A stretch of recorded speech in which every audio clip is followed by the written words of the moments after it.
നമസ്കാരം. വീണ്ടും മണിപ്പേച്ച് മലയാളം യൂട്യൂബ് ചാനലിൽ നിങ്ങളൊക്കെ കാണുന്നതിൽ എനിക്ക് വളരെ സന്തോഷം. ഇന്ന് ഉച്ചയ്ക്ക് റെക്കോർഡ് ചെയ്യുന്ന സമയമാണ് നോക്കിയത്. നിഫ്റ്റി വന്നിട്ട് ഫ്ലാറ്റ് ആയിരിക്കുന്നു. Simply rotation നടന്നുകൊണ്ടേയിരിക്കുന്നു. 2 ദിവസം കൊണ്ട് ഐ-ടി അടിച്ചു. ഇന്ന് ഐ-ടി ഏറ്റിയിരിക്കുന്നു. ബാങ്ക് നിഫ്റ്റിയും പ്ലസ്സിലിരിക്കുന്നു. നമ്മളതിൽ except Manappuram and Kalyan jewellers, പട്ടാസ് ലിസ്റ്റൊക്കെ വളരെ നന്നായിട്ട് പെർഫോം ചെയ്യുന്നു. നിഫ്റ്റി വന്നിട്ട് 3.5% അപ്പിലിരിക്കുന്നു. റിട്ടേൺ 2.8% അപ്പിലിരിക്കുന്നു. TCS വന്നിട്ട് 2.1, South Indian Bank 2.2, Ankamail 2, Tech Mahindra 2, Karnataka Bank 1.6, Hero Motor Corp 1.1, Bajajum Sidesum +1, Land Jewelers 7% down, Manapuram -1.3. പക്ഷേ ഇന്ന് ഓവറോൾ നോക്കിയെങ്കിൽ കോപ്സി വന്നിട്ട് 8% ഡൗൺ ആണ്. സാംസങ് 10% ഇറങ്ങിയിരിക്കുന്നു. ഹൈമിക്സ് 10% ഇറങ്ങിയിരിക്കുന്നു. ഓൾറെഡി ചീപ്പായിരിക്കുന്ന ഹുണ്ടായി വന്ന് 8% ഇന്നും താഴെ ഇറങ്ങിയിരിക്കുന്നു. കൊറിയയിൽ വാങ്ങി എങ്കിൽ ഭയങ്കര ചീപ്പറാണ്. ഇന്ന് എൻ്റെ അനിയൻ വിനോദ് എൻ്റെ ഒപ്പമുണ്ട്. ചോദ്യങ്ങളൊക്കെ ചോദിക്കും, ഞാൻ ഉത്തരം പറയാം. ഓവറോൾ നോക്കിയാൽ മാർക്കറ്റ് ഫ്ലാറ്റായി തന്നെ ഇരിക്കുന്നു, എവിടെയും പോയില്ല. FII ബൈയിങ് വലുതായിട്ടൊന്നും വന്നില്ല. FII സെല്ലിങ്ങും വലുതാ വന്നില്ല. മാർക്കറ്റ് അങ്ങനെ ഒരുമാതിരി ഇരുന്നുകൊണ്ടിരിക്കുന്നു. ഇന്ന് കോപ്സി നടന്നത് ഒരു വലിയ ഈവൻറ്റ്, വലിയ സംഭവം എന്ന് പറയാം. Whatever Samsung get more than just expect ചെയ്യുന്ന കാര്യത്തിൽ ഒരു വലിയ റിട്ടേൺസാണ് സാംസങ് കൊടുത്തത്. Despite of that market corrupted. എന്തായിരിക്കുന്നു എന്നാൽ gold loan is overtaking ഐക്കിൾ loan the single largest security base. അതായത് ഇവർ എന്ത് പറയാൻ വരുന്നു എന്നാൽ ദാറ്റ് ഈസ് ലോണിനെ വന്നിട്ട് സെക്യൂർഡ് എന്ന് പിടിക്കും. അൺസെക്യൂർഡ് കാറ്റഗറിയിൽ പറഞ്ഞത് ഈ ക്രെഡിറ്റ് കാർഡ്, പേഴ്സണൽ ലോണൊക്കെ. പിന്നെ സെക്യൂർഡ് ലോണിൽ ഹയസ്റ്റ് ഗ്രോയിങ് വന്ന് നമ്മളായിട്ട് ഹോം ലോൺ ആയിരിക്കണം. പക്ഷേ ഇപ്പോൾ ഹോം ലോൺ ഇല്ല, കാർ ലോൺ ആയിരുന്നു. ഗോൾഡ് ലോൺ വന്നിട്ട് വീട്ട് ലോൺ പ്ലസ് കാർ ലോൺ ഇല്ലാതെ ഇതിൻ്റെ മുകളിൽ 1 സ്റ്റെപ്പായിട്ട് ചെന്നിരിക്കുന്നു. ഇത് എന്താണ് കാണിക്കുന്നു എന്നാൽ എന്ന് പൊറുത്തമട്ടിൽ acute problem is at the lower level. SME ചെയ്യുന്ന പോലെ ചെറിയ ലെവലിൽ ബിസിനസ് ചെയ്യുന്നവർ, ഈ ക്ലാസ് ജോബിലിരുന്ന് വെളിയിൽ പടത്തായവർ ഒക്കെ ഒരുപാട് സ്വർണത്തിന് പ്ലഡ്ജ് ചെയ്യുന്നു. ബെസ്റ്റ് മണി ഇതുപോലെ ഒരുപാട് കമ്പനീസ് ഇരിക്കുന്നു. സ്വർണത്തിന് വാങ്ങിക്കൊടുത്ത് നിങ്ങളെ ലോണ് ക്ലോസ് ചെയ്ത് സ്വർണത്തിന് എടുത്തോണ്ട് ഗോൾഡിന് വിറ്റു നിങ്ങളെ റേറ്റിന് കൊടുക്കും. പ്രൈസിനൊക്കെ പറയും, പക്ഷെ അവരും കാശ് നോക്കും. ഒരുപാട് സ്ട്രെസ് ഇതിലിരിക്കുന്നു. ഇതാണ് ജനങ്ങൾ സ്വർണത്തിൻ്റെ മുകളിൽ ഇത്രയും ഇമ്പോർട്ടൻസ് കൊടുക്കേണ്ട കാരണം.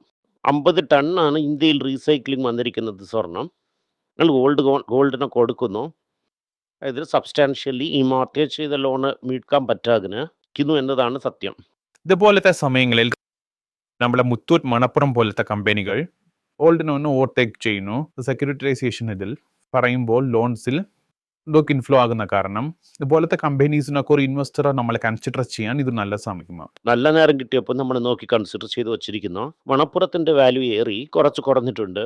പിന്നെ മുത്തൂട്ടിനെ കുറച്ച് കൺസിഡർ ചെയ്യാം. അതുപോലെ തന്നെ ഈ ബ്ലൂ മുത്തൂട്ടും പബ്ലിക് ഇഷ്യൂ വരും. സമയം വേണമെങ്കിൽ ഈ പബ്ലിക് ഇഷ്യൂനെ നമ്മൾ എതിർ നോക്കാം. മുന്നേ പറഞ്ഞിട്ടുണ്ടായിരുന്നു ഇതുപോലെ ഗോൾഡ്, സ്വർണത്തിന്റെ വില ലോകത്തിൽ കുറയുമ്പോൾ ഇന്ത്യയിലും കുറയുമെന്നാണ് പറഞ്ഞിട്ടുള്ളത്. സമയം ഇതുപോലത്തെ കമ്പനിക്കൊക്കെ വേദന കൂടും. കാരണം ഈ കടനെടുത്ത ലോൺസ് ഒക്കെ സെക്യൂരിറ്റി റീസൺ അതെന്നെ വിൽക്കും. അവർ സെക്യൂർഡ്, അവർ വിറ്റുകൊണ്ട് പോകും. വിറ്റുകൊണ്ട് അവർ റീകവർ ആവും. ഈ ലോൺ കൊടുക്കാൻ പറ്റുമോ എന്നതാണ് ചോദ്യം. Why the prices are higher എന്ന് പറഞ്ഞാൽ ബിക്കോസ് ഓണിനെ വിട്ടുകൊണ്ട് സെക്യൂരിറ്റി വാങ്ങിക്കൊണ്ട് പോകും. അടുത്ത സ്വർണത്തിന് ആര് കൊണ്ടുവന്ന് വയ്ക്കും എന്നതാണ് ഇവിടുത്തെ ചോദ്യം. ഇന്ത്യയിൽ 30,000 ടണ്ണാണ് സ്വർണം ഉള്ളത്. ഇപ്പോഴത്തെ കമ്പനികൾ R depending on gold loan. വലുതായിട്ട് പ്രോബ്ലം വരുമെന്ന് ഞാൻ വിശ്വസിക്കുന്നില്ല. ഡെഫിനറ്റായിട്ട് രക്ഷപ്പെടാം. ന്യൂസ് എന്ത് വന്നിരിക്കുന്നു എന്നാൽ ഈ സെബി വന്നിട്ട് ഈ ഷോർട്ട് സെല്ലിംഗ് എലിജിബിൾ സ്റ്റോക്ക് വന്ന് സ്ട്രെങ്തൻ ക്യാഷ് മാർക്കറ്റിന് ചെയ്യുന്നു എന്ന് പറയുന്നു. Nearly double. അതെന്താണ് കാര്യം? ക്ലിയർ ഇത് ഞാൻ ഒരുപാട് ദിവസം കൂടെ പറഞ്ഞുകൊണ്ടിരിക്കുന്ന കാര്യമാണ്. എല്ലാവരും ഓപ്ഷൻസ് ചെയ്യണത് വന്നിട്ട് ഷോർട്ട് അടിക്കാൻ വേണ്ടി ചെയ്യുന്നതാണ്. ഒരുപാട് സ്റ്റോക്സിന് നമ്മൾ ലെൻഡ് ചെയ്യാൻ പെർമിഷൻ കൊടുക്കുകയാണെങ്കിൽ അതിനടുത്ത് സ്റ്റോക്ക് ലോങ് ടേം ഇരിക്കുന്നു, അവർ ലെൻഡിങ്ങിന് കൊടുക്കും. അതിനെ വാങ്ങി ഇവർ വിൽക്കും. ഇത് കാരണം നിങ്ങളെ ഫ്യൂച്ചേഴ്സ് മാർക്കറ്റ് ഓപ്ഷൻ കുറയുമെന്ന് വിചാരിക്കുന്നു. തെറ്റാണ്. എന്തെന്ന് വെച്ചാൽ ഈ ഫ്യൂച്ചേഴ്സ് മാർക്കറ്റ് ഓപ്ഷൻ വന്ന് കംപ്ലീറ്റ് വന്ന് സെലിബ്രേഷൻ മാർക്കറ്റാണ്. You pay a percentage of 1000 shares. ഇത് വന്നിട്ട് ഡെഫിനറ്റായിട്ട് leverage market, completely unleveraged. That is basically നീ ഫുൾ ക്യാഷ് കൊടുത്ത് സ്റ്റോക്കിനെ വാങ്ങി വിറ്റുകൊണ്ട് അപ്ഡേറ്റിൽ സ്റ്റോക്കിനെ കൊടുത്തുകൊണ്ട് 2 സെക്യൂരിറ്റിയെ നീ റീച്ച് ചെയ്യും. ഇതിൽ എന്തെന്ന് വെച്ചാൽ 5000 രൂപയ്ക്ക് മേലെ നീ വാങ്ങി വെക്കുകയാണെങ്കിൽ 1500 രൂപയ്ക്ക് കവർ ചെയ്യും. 1500 രൂപ പ്രോഫിറ്റാണ്. എന്താണ് ഫുൾ കാശ് കുറച്ച് എക്സ്ട്രാ വാങ്ങുന്നു എന്നാൽ എന്തെങ്കിലും നീ ഷോർട്ട് അടിക്കുന്നു എന്നാൽ ലോങ് ചെന്നു എന്ന് വെച്ചോ, 100 രൂപയ്ക്ക് വാങ്ങി അതിൽ ഷോർട്ട് ചെയ്ത് ഷെയർ എന്നാൽ 100 രൂപയ്ക്ക് ചെല്ലുവാണെങ്കിൽ 100 into 1000 ഷെയറിന് നീ കാശ് കൊടുക്കണം. ആ കാശ് നിനക്കല്ലെങ്കിൽ ബ്രോക്കറിന് കൊടുക്കണം. ആണ് പ്രോബ്ലം. കാരണം ഇത് വലുതായിട്ട് ടേക്ക് ഓഫ് ആകും എന്ന് എനിക്ക് തോന്നുന്നു. ഒരുപാട് ആൾക്കാർ എന്ത് ആർഗ്യൂ ചെയ്യുന്നു എന്നാൽ പോലെ വന്ന കാരണമാണ് മാർക്കറ്റിന് മെച്ചുവർ ആകും, ഇതൊക്കെ നല്ല ആവും. പക്ഷെ അതിന് കാശ് വേണമല്ലോ. കാശ് ഇരുന്നാലേ നിനക്ക് കളിക്കാൻ പറ്റും. ധർമ്മപുരി ഇൻസിഡൻറ്റിൽ തന്നെ എന്തായെന്ന് വെച്ചാൽ അവരുടെ വൈഫിൻ്റെ ജ്വല്ലറി വെച്ച് ചെയ്തതൊക്കെ പോയി. അവർ they will try to leverage full cash in play try ചെയ്യും അവർ കിട്ടാൻ. അപ്പം നിങ്ങൾ എന്ത് പറയുന്നു എന്നാൽ റീറ്റെയിലേഴ്സിന് അടി വാങ്ങാനാണ് പോസിബിലിറ്റീസ് കൂടുതലെന്ന് പറയുന്ന അതെ. സ്ട്രേറ്റ് നമ്മൾ ഗവൺമെന്റ് ടാക്സേഷൻ BNSC അവർ തന്നെ സമ്പാദിക്കും. തന്നെ സമ്പാദിക്കാം. ഓക്കെ ശരി. വന്നിട്ട് 3 വീക്ക് ലോയ്ക്ക് 95.5 വന്നിരിക്കുന്നു. റിസ്പെക്ട് ക്രൂഡ് വില ഒക്കെ ഇരിക്കുന്നു. ഇന്ത്യയുടെ പ്രോബ്ലമിന് ക്രൂഡിനും ഏതൊരു ബന്ധവുമില്ല. നമ്മൾ കൂടുതൽ എക്സ്പോർട്ട് ചെയ്യില്ല, നമ്മൾ ഇമ്പോർട്ടാണ് ചെയ്യുന്നത്. We import more than what we export. ഡോളറിൻ്റെ ഷോർട്ടേജ് ഇവിടെ ഉണ്ട്. അപ്പോൾ ഈ ഡോളർ പറ്റാക്കുറയുന്ന സോൾവ് ചെയ്യാൻ അതിൽ നിന്ന് കാശകത്ത് വന്നു പോകുന്നു. അതിന് ക്യാപിറ്റൽ ഫ്ലോസ് എന്ന് പറയും. ഇതർ കടനായിട്ട് വരും, ഇല്ലെങ്കിൽ സ്റ്റോക്ക് വാങ്ങാൻ വരും. 2 കൊല്ലം കൊണ്ട് ക്യാപിറ്റൽ വെളിയിൽ ചെന്നോണ്ടേ ഇരിക്കുന്നു. വിൽക്കുന്ന കാരണത്ത് അതന്നെ വിൽക്കുന്നു, വിൽക്കുന്നു. ഇനി അവർ സ്റ്റോക്കിന് വിറ്റുകൊണ്ട് പോകുന്നു. ഇതൊക്കെ വിൽക്കുന്ന സമയം there is huge pressure on the Indian dollar demand, putting pressure on the rupee. ഇതൊക്കെ നീ ഡിഫെൻഡ് ചെയ്യാതെ ഇതിരുന്ന് 120 വിളാൻ വിട്ടിരുന്നെങ്കിൽ ഇത്രയും പ്രഷർ ഇരിക്കില്ല. വാല്യൂ കുറഞ്ഞെങ്കിൽ പ്രോഫിറ്റ് ഷെയർ വിൽക്കില്ല. ഫിറ്റബിളായിരിക്കുന്ന കാരണം വിറ്റുകൊണ്ട് പോകുന്നു. ആർ ഓൾസോ പ്രൊവൈഡിങ് ഡോളേഴ്സ് ആണ് വിറ്റുകൊണ്ട് പോകുന്നത്. RBI റീസെന്റ് ആയിട്ട് ഒരു FBI ലോഞ്ച് ചെയ്തിരിക്കുന്നില്ലേ, ഇതുമൂലം നിറയെ റൈസ്. IFC എന്ന് പറഞ്ഞാലും കടമല്ലേ. There is a fixed deposit. Bank കടം വാങ്ങിയാണ് നിനക്ക് തരുന്നു. ഡെപ്പോസിറ്റ് തിരികെ കൊടുക്കണം. അതെ, RBI take the risk of depreciation. 3 വർഷം കഴിഞ്ഞ് RBI തിരികെ ഡോളർ കൊടുക്കും. ICICI ഒക്കെ റീസെൻ്റ് ആയിട്ട് കടം ഡോളറിന് എടുക്കണതായിട്ട് പറഞ്ഞായിരുന്നതല്ലേ. ഡോളറിൽ എടുത്ത് RBIക്ക് കൊടുക്കും. RBI ആ ഡോളറിനെ വിൽക്കും. It is time for RBI to play back. ICICI dollar കൊടുക്കും. 95 കടം വാങ്ങി വർഷം കഴിഞ്ഞ് 135 രൂപ കൊടുക്കണമെങ്കിൽ 35 രൂപ ഡോളറിന് കാശ്. ഇതിനെ കുറിച്ച് സംസാരിക്കും RBI കല്യാൺ ജ്വല്ലേഴ്സ് 7% ഇഴഞ്ഞിരിക്കുന്നു. Q1 വന്ന് റവന്യൂ 8% താണിച്ചിരിക്കുന്നു. ഇതാണ് ഇത്രയും ഗോൾഡിന്റെ വില ഇറങ്ങുന്നു. ഒരുപാട് വാങ്ങുന്നത് ഗോൾഡ് വില ഇറങ്ങും കൊണ്ട് ഇറങ്ങുന്നു എന്നാൽ സിക്കിരി അമേരിക്കയിൽ ഇൻട്രസ്റ്റ് റേറ്റ് കൂടാൻ പോകുന്ന ആ ഒരു കാരണം കൊണ്ടാണ് ഇറങ്ങുന്നത്. ഒരിക്കൽ ഇൻട്രസ്റ്റ് റേറ്റ് കയറില്ല എന്നാൽ ഗോൾഡ് തിരികെ കയറും. കല്യാണിൽ എന്താണ് പ്രോബ്ലം എന്നാൽ കടൻ ഒരുപാടുണ്ട്.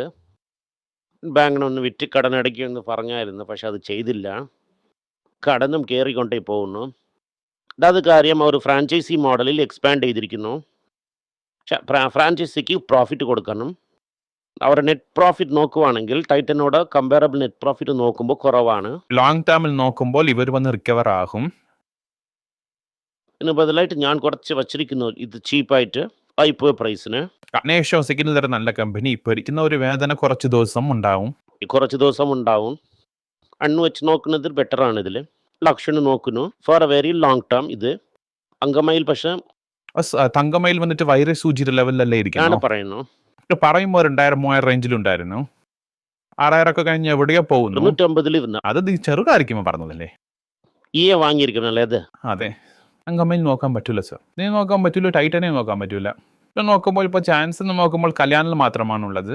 കല്യാൺ റീകൺസിഡർ ചെയ്യാം ലോങ് ടേമിന്. 60 രൂപയ്ക്ക് ഞങ്ങൾ നോക്കാൻ പറഞ്ഞു. 100 രൂപയ്ക്ക് വേണ്ടാന്ന് പറഞ്ഞു. കുറച്ച് ഓക്കെ ആയിരിക്കുന്നു. 100 വേണ്ടെന്ന് പറഞ്ഞു. സോറി, ഇതിൻ്റെ ഒരു പാതി പ്രൈസ് ഇരിക്കുന്നല്ലേ. നോട്ട് സോൾഡ് 700 വേണ്ട, 400 ഓക്കെ. നിങ്ങൾ പറഞ്ഞ കറക്റ്റ് ആണ്. എന്നുവെച്ചാൽ വാണ്ടക്സ് വിറ്റു, ഇതൊക്കെ കൂടെ വിറ്റു. താഴേക്ക് വരാം. ഞങ്ങൾ ഊറുക പോലെ തൊട്ടാൽ തന്നെ ഞങ്ങൾക്ക് നിമ്മതിയായി ഇരിക്കാൻ പറ്റും. എന്നിട്ട് ലീഡർഷിപ്പ് ചെയിൻ വന്നിട്ട് ഫൈനാൻസ് ട്രാൻസാക്ഷൻ കട്ട് എന്ന് പറയുന്നു. ഇതിൽ വന്നിട്ട് നോയൽ ടാറ്റയ്ക്കും സംസിലിരിക്കുന്നതിനും ഇത് വെളിയിലിരിക്കുന്നവർ വന്ന് അവർ വേറെ ഇപ്പോൾ പ്ലഡ് ചെയ്യാൻ പോകണമെന്ന് പറഞ്ഞിരിക്കുന്നു. ഇത് ഹൈ ഇൻട്രസ്റ്റ് റേറ്റിൽ ക്ലാരിറ്റി തരാൻ പറ്റുമോ? RBI ടാറ്റാ സൺസ് ഇത് ടാറ്റാ സൺസ് ലിസ്റ്റ് ആകേണ്ട ചാൻസ് ഉണ്ടോ? ലിസ്റ്റ് ആകേണ്ട ചാൻസസ് ഉണ്ട്, പക്ഷെ അവർ റെസിസ്റ്റ് ചെയ്യുന്നു. To keep it private. അത് എങ്ങനെയാണ് തീരുമെന്ന് പറയാൻ പറ്റൂല. ടാറ്റ കൂടെ എന്താന്ന് അറിയും. അതെ, നിയോൽ ടാറ്റ വിചാരിക്കുന്നത് എന്തെന്ന് വെച്ചാൽ ഇത് ലിസ്റ്റ് ആവാതിരിക്കണമെന്നാണ്. ഓക്കെ. ഇപ്പോൾ ഒരു 14% ഷെയർ വന്നിട്ട് സർപഞ്ച് മിശ്രയുടെ അടുത്തിരിക്കുന്നു. കറക്റ്റ്. അവർക്ക് വാല്യൂ ഇമ്മീഡിയറ്റ് അൺലോക്ക് ആവണം. ഇവൻ വന്നിട്ട് അതിനെ പ്ലഡ്ജ് ചെയ്ത് കാശ് റൈസ് ചെയ്തിരിക്കുന്നു. അതുകൊണ്ട് ഇൻട്രസ്റ്റ് റേറ്റ് അത്രയും ഹൈ എന്നാൽ ഇരിക്കുന്ന ഇതിനെ ഫോഴ്സ് ചെയ്യാൻ പറ്റൂല ടാറ്റായിന്. കിറുക്കിനിട്ട് കൈക്ക് വന്നിരിക്കുന്നു. കൈക്ക് മാറുമോ എന്നാൽ ഇവൻ പെർമിഷൻ കൊടുത്താൽ തന്നെ മാറും. പ്രൈവറ്റ് ലിമിറ്റഡ് കമ്പനിയാണ്. എന്താണ് പ്ലഡ്ജിനെ വാങ്ങിയെന്ന് ചോദിക്കുവാണെങ്കിൽ പാടാണ്. കാരണം റേറ്റ് കയറിയിരിക്കുന്നു. ട്രയാങ്കിൾ വിസ്ത്രീസൊക്കെ ഈസി ആയിട്ട് വെളിയിൽ വരും ഇത് കൂടെ ഇല്ലാതെ. വേറെ എന്ത് ചോദിക്കുന്നു എന്നാൽ മിസ് ചെയ്യണമെന്ന് പറഞ്ഞുകൊണ്ട് മിണ്ടാതിരിക്കുന്നു. എനിക്ക് ഒരു മടത്തനമായിട്ടുള്ള ചോദ്യമുണ്ട്. അല്ല, ദേഷ്യപ്പെടാതെ ഉത്തരം പറയണം. കാരണം എന്ന് വെച്ചാൽ ഞങ്ങൾക്കിത് മനസ്സിലാവില്ല. മനസ്സിലാക്കാൻ വേണ്ടിയാണ് ഇങ്ങനത്തുള്ള മണ്ടത്തനമായിട്ടുള്ള ചോദ്യങ്ങൾ ചോദിക്കുന്നത്. ലോഞ്ച് ഇപ്പം പ്ലഡ്ജ് ചെയ്തിരിക്കുന്നു ഇത് വാങ്ങാൻ വേണ്ടിയിട്ട്. ശതവീതം പറഞ്ഞാണ് എടുത്തിട്ടുള്ളത്. അല്ല, ഒരു വർഷം പോകുന്നു. ടാറ്റ വന്നിട്ട് ലിസ്റ്റ് ആകാതെ പോകാൻ ശരിയാ. ഫലോഞ്ചി വന്നിട്ട് ഇപ്പം പെട്ടെന്ന് അവൾക്ക് ലെസൺ പഠിച്ചു തരാമെന്ന് പറഞ്ഞ് ഓണിനെ ബൗൺസ് ചെയ്യാൻ വിടുവാണെങ്കിൽ ആ സെക്യൂരിറ്റിയെ ആർ പ്ലഡ്ജ് ചെയ്യുന്നോ അവരെ കൈക്ക് പോയെങ്കിൽ ടാറ്റയ്ക്ക് ഇന്നും അഡായിട്ടുള്ള ഒരു സിറ്റുവേഷനിലേക്ക് ക്രിയേറ്റ് ആവും. ഇത് ഒരാളെടുത്ത് ചെല്ലൂലല്ലോ, പല ആൾക്കാരെടുത്ത് പോകും. ആദ്യം ടാറ്റ വന്നിട്ട് ഫലോൺ സിംഗിന് അവൻ ചോദിച്ചു കാശിന് ഇന്നേ കൊടുക്കാമല്ലോ. അതന്നെ ഞാൻ പറയുന്നില്ല, അത് കൊടുക്കൂല. ഫാമിലി ത്രിഫ്റ്റ് ചെയ്തോ ഇരിക്കുന്നു. ഫാമിലി ഇയാൾ Tata is married to Pallonji's daughter. അവർ പറയുമ്പോൾ ടൈറ്റൻ പറഞ്ഞു തന്നെ ആവണം. ഞാൻ ചോദിക്കാം, ഒരു റിപ്പോർട്ടഡ് ആയിട്ട് വന്ന പേഴ്സൺ വച്ചിരിക്കുന്നു, വൈറസ് സൂചിയായിരിക്കുന്നു. ഓക്കെ, അടി വെക്കണോ? ഓക്കെ, ഇതന്നെ ഇരിക്കണം. ഡമാസ് ബ്രാൻഡ് വന്ന് ടേക്ക് ഓവർ ചെയ്തു. നാഷണൽ സെയിൽസ് ഭയങ്കരമായിട്ട് കയറിയിരിക്കുന്നു. ഹി ഈസ് ഓൾസോ എക്സ്പാൻഡിങ് ആണ്. പക്ഷെ നമ്മളെ ജനങ്ങൾ എന്താണ് ഫീൽ ചെയ്യുന്നത് എന്നാൽ നമ്മൾ ഫ്യൂച്ചർ ഗ്രോത്ത് എന്ന് നോക്കുമ്പോൾ ഡയറ്റ് ഏർണിംഗ് ക്യാച്ചപ്പ് ആവുമെന്ന് പറഞ്ഞ് ഫീൽ ചെയ്ത് കൺസിഡർ ചെയ്യേണ്ടെന്ന് പറയുന്നു. അങ്ങനെ ഡിസോമൈഡ് ചെയ്തു പറഞ്ഞു എന്ന് പറഞ്ഞ് ഭയങ്കരമായിരുന്നല്ലോ. 12% ഒരേ ദിവസത്തിൽ കയറി. എന്തെന്ന് വെച്ചാൽ ഹൈലി ഓവർ വാല്യൂഡ്. അഫക്ട് ചെയ്തല്ല, പക്ഷേ ലീസ് വാട്ട് ദി ബിഹോൾഡർ സീസ്. അപ്പോൾ അതിനെ വിറ്റു. കൂടെ നിങ്ങളെ പട്ടാസ് ലിസ്റ്റിന് നിങ്ങൾ കൺസിഡർ ചെയ്യാം. ഈ സ്റ്റോക്ക് എത്രയും തോളം ഇറങ്ങുന്നു അത്രയ്ക്ക് നിങ്ങൾ കൺസിഡർ ചെയ്യാം. നന്ദി, നമസ്കാരം. എല്ലാവർക്കും നമസ്കാരം. കൊച്ചുങ്ങളുടെ financial literacy book money for nothing എന്ന ഒരു രണ്ടാമത് പാർട്ട്. ചെക്ക് എങ്ങനെയാണ് ഫില്ല് ചെയ്യണം, ഈ ഡെപ്പോസിറ്റ് ബില്ലൊക്കെ എങ്ങനെയാണ് ഫില്ല് ചെയ്യണം, ആശയം എങ്ങനെയാണ് എവോൾവ് ആയി വന്നു, ബാർട്ടറിലിരുന്ന് ഡിമോണിറ്ററൈസേഷൻ വരെയുള്ള കാര്യങ്ങളൊക്കെ കവർ ചെയ്തിട്ടുണ്ട് ഇതിൽ. ഇത് 10 മുതൽ 12 വയസ്സ് വരെയുള്ള കൊച്ചുങ്ങൾക്ക് ഇത് വളരെ യൂസ്ഫുൾ ആയിട്ടിരിക്കും. ഈ ബുക്കിന് ഇപ്പോൾ ഒരു സ്പെഷ്യൽ പ്രൈസിൽ 450 രൂപയ്ക്ക് കൊടുക്കുന്നു. നിങ്ങൾ ഇതിന് യൂസ് ചെയ്യാം. honeypage.com വെബ്സൈറ്റിനെ സബ്സ്ക്രൈബ് ചെയ്യാം. ഒരാഴ്ചയ്ക്ക് 4 പ്രീമിയം ആർട്ടിക്കിളും ഈ ആർട്ടിക്കിൾസ് ഒരു 10 - 15 ഇടുന്നു. ഇത് സബ്സ്ക്രിപ്ഷൻ മൂലം നിങ്ങൾ ഇതിനെ ഉപയോഗിക്കാം. ഒരു മാസത്തിന് വെറും 99 രൂപ മാത്രമാണ്. ഞാൻ പറയുന്ന കോൺസെപ്റ്റ്സിനൊക്കെ വളരെ എക്സ്പ്ലെയിൻ ചെയ്ത് നിങ്ങൾക്ക് മനസ്സിലാവുന്ന രീതിക്കാണ് ഇതിൽ ഇടുന്നത്. ഇത് നിങ്ങൾ വായിക്കുവാണെങ്കിൽ നിങ്ങൾക്ക് ഒരുപാട് പ്രയോജനം ഉണ്ടാകും. നന്ദി, നമസ്കാരം. നമസ്കാരം. ചിമ്മയ്ക്ക് വേണ്ടി ഒരു പുസ്തകം ലോഞ്ച് ചെയ്തിട്ടുണ്ടായിരുന്നു. അത് വളരെ സക്സസ്ഫുൾ ആയിട്ടും പോയി. ആ പുസ്തകം ആവശ്യമുണ്ടെങ്കിൽ ഈ ടീമിനെ എനിക്ക് കോൺടാക്ട് ചെയ്യാം. താഴെ ഇരിക്കുന്ന നമ്പർ എന്നെ വിളിച്ചാൽ മതി. അല്ലെങ്കിൽ വെബ്സൈറ്റിൽ കോൺടാക്ട് ചെയ്യാം. ഇത് മൂലം ആ പുസ്തകം എനിക്ക് വാങ്ങാം. മറ്റ് പുസ്തകങ്ങളും അവൈലബിൾ ആണ്. അതുപോലെ തന്നെ വാട്സപ്പ് മൂലം നിങ്ങൾക്ക് വാങ്ങാം, അല്ലെങ്കിൽ വെബ്സൈറ്റ് ഉപയോഗിച്ചും നിങ്ങൾക്ക് വാങ്ങാം. നന്ദി, നമസ്കാരം. എന്തെങ്കിലും നിങ്ങൾക്ക് സംശയമുണ്ട്, എന്നെ കോൺടാക്ട് ചെയ്യണമെന്ന് നിങ്ങൾ വിചാരിക്കുവാണെങ്കിൽ താഴെ കൊടുത്തിരിക്കുന്ന മെയിൽ ഐ ഡിക്ക് നിങ്ങൾ മെയിൽ അയക്കാം. ഞങ്ങളുടെ ടീം നിങ്ങളൊപ്പം കോൺടാക്ട് ചെയ്യും. Thank you.